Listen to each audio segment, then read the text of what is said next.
17.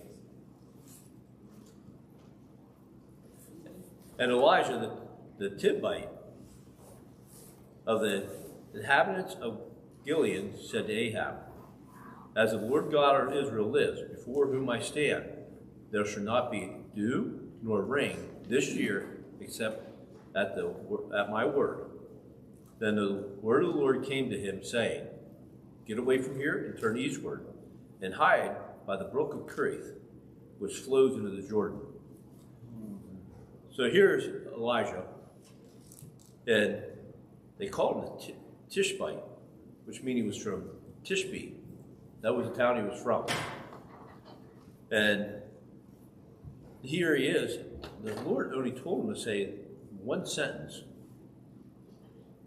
And he told him to say, there shall not be dew.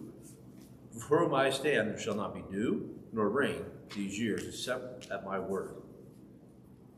So the Lord sent him there, and he told him to tell him there won't be any dew, no rain, there'll be a drought, except according to his word.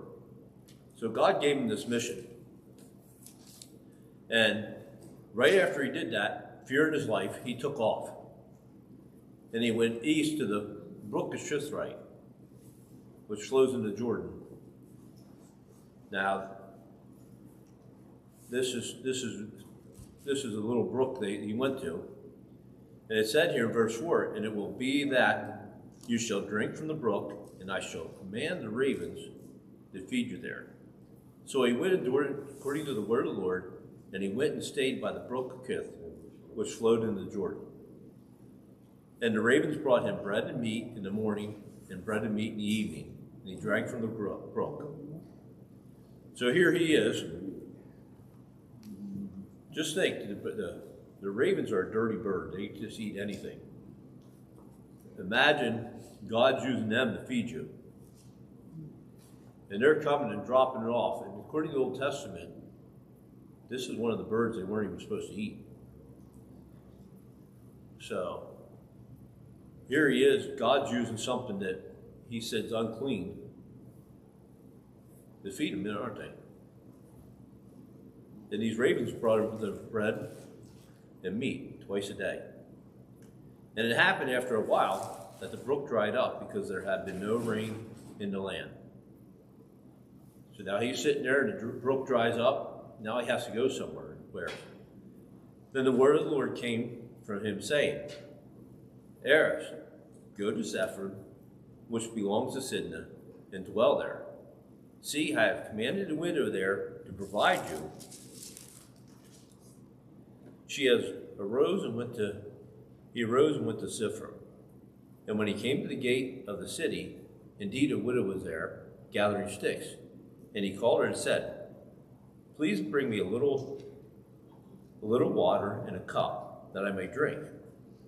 And as she was going to get it, she called to her and said, please bring me a morsel of bread in your hand.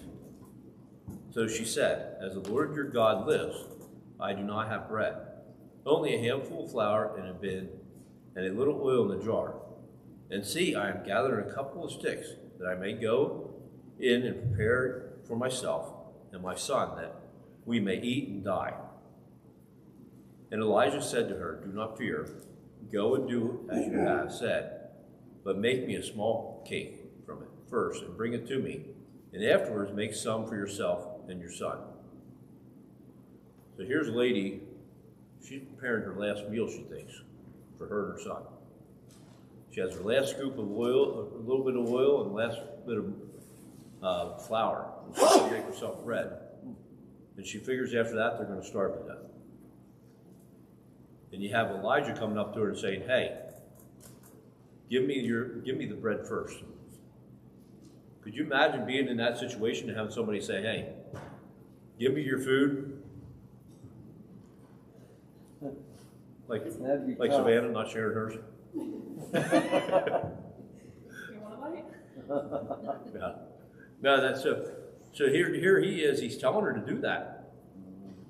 And she said she didn't want to do it, did she? But she did. Because he said the flour won't run out. So in verse 15 it says, So she went away and did according to the word of Elijah. And he and her household ate for many days. The bin of flour was not used up, nor did the jar of oil dry up, according to the word of the Lord, which he spoke to Elijah. So the flour never dried up. I mean, the oil never dried up, and it had flour. So she never did run out, did she?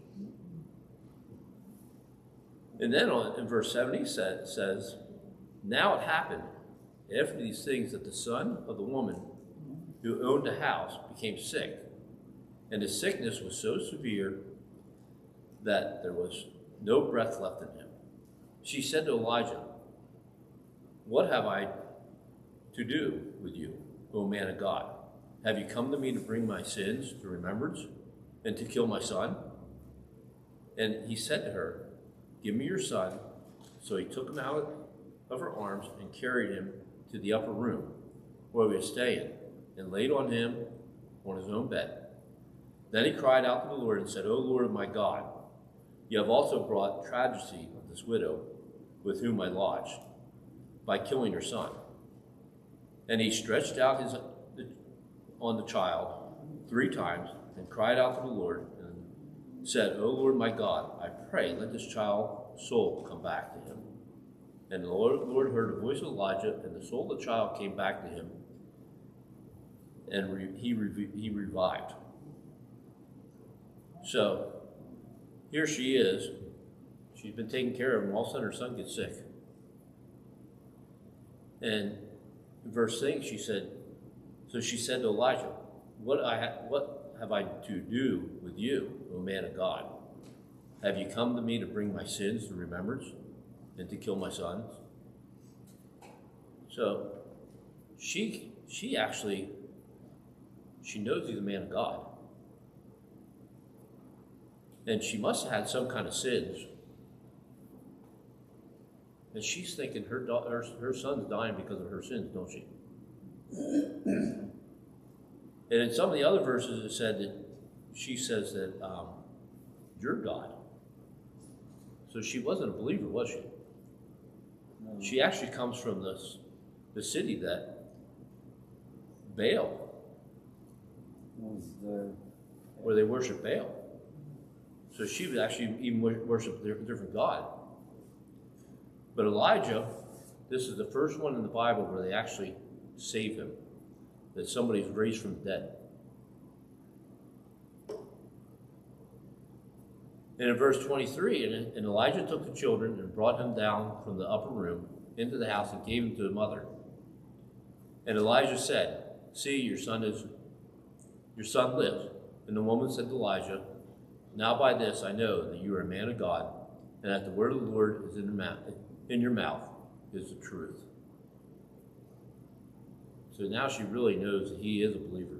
She's a believer from what she found out, isn't she? Actions speak louder than words. Yep. And we're going to stop there because we get into more bigger things after this. So let's go to prayer.